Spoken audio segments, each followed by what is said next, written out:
Bonjour à tous, une nouvelle vidéo pour les quatrièmes.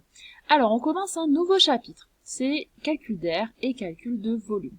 Alors c'est pas si nouveau que ça, on va avoir beaucoup de révisions de cinquième, on va tout simplement appliquer donc les formules pour calculer donc des airs et des volumes. Alors dans la première partie, donc la première vidéo d'abord sur le calcul d'air, je vous ai quand même remis aussi tout ce qui est formule de périmètre. Donc ne confondez pas le périmètre d'une figure, on va faire donc la somme des côtés de notre figure, c'est-à-dire qu'on fait le contour, et l'air qui est la surface. D'accord, donc on ne confond pas les deux parce que c'est quelque chose que vous avez tendance à faire très souvent, c'est même l'erreur la plus fréquente. Alors, pour le rectangle, donc bien entendu, le périmètre, on sait que c'est 2 fois la longueur plus 2 fois la largeur, alors que pour l'air, c'est longueur fois largeur. Par exemple, si j'ai un rectangle ayant pour côté, je sais pas moi, 5 cm et 2 cm, je vais faire 5 fois 2, qui va me donner donc 10 cm carrés. Attention pour l'unité, donc si par exemple vos longueurs sont en centimètres, l'unité de l'air sera en centimètres carrés.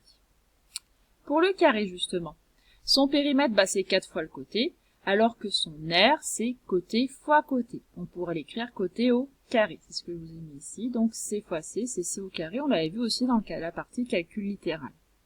Donc si mon côté vaut 5 cm, je vais faire 5 fois 5, c'est-à-dire 25. Pour un triangle rectangle, je multiplie les deux côtés de l'angle droit et je divise par 2. Pourquoi on divise par 2? Parce qu'en fait, un triangle rectangle, finalement, c'est la moitié d'un rectangle. Donc c'est comme si on faisait finalement longueur fois largeur et on divisait par 2 vu qu'on n'en veut que la moitié. Donc les formules d'air pour le triangle, il y a toujours divisé par 2. Le périmètre, bien entendu, on ajoute les trois côtés, ça paraît tout simple. Pour un triangle quelconque, il nous faut une hauteur, une base et sa hauteur. Donc la hauteur va être perpendiculaire à la base. C'est-à-dire que si on vous donne les trois côtés du triangle, regardez bien le côté qui va être perpendiculaire à votre hauteur. C'est ce côté qu'il faudra prendre. Et donc on fait côté fois hauteur, divisé, là encore, par 2. Donc n'oubliez pas, pour le triangle, on divise toujours par 2.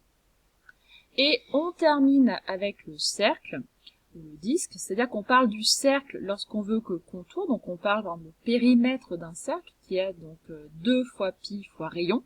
Donc le R veut dire rayon ici. Faites attention, très souvent vous donne le diamètre, c'est un petit piège, et donc il faut d'abord faire diamètre divisé par 2 pour obtenir votre rayon. Donc regardez bien dans les figures si vous avez directement le rayon, ou si vous devez prendre le diamètre et le diviser par 2 en premier. Donc le périmètre, c'est mon contour. Lorsqu'on parle de l'air, donc c'est la surface, donc on dit l'air d'un disque.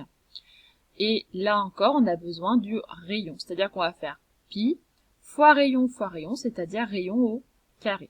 Bien entendu, là pour ce chapitre, vous pourrez utiliser votre calculatrice sans aucun souci, en particulier les calculs pour les périmètres de cercle ou l'air d'un disque.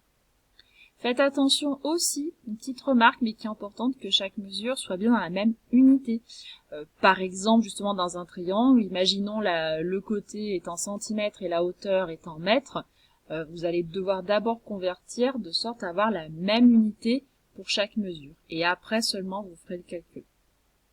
Voilà, vous allez avoir une petite fiche d'exercice à faire pour la prochaine fois. Et bien entendu, la prochaine vidéo sera sur les exercices. À bientôt!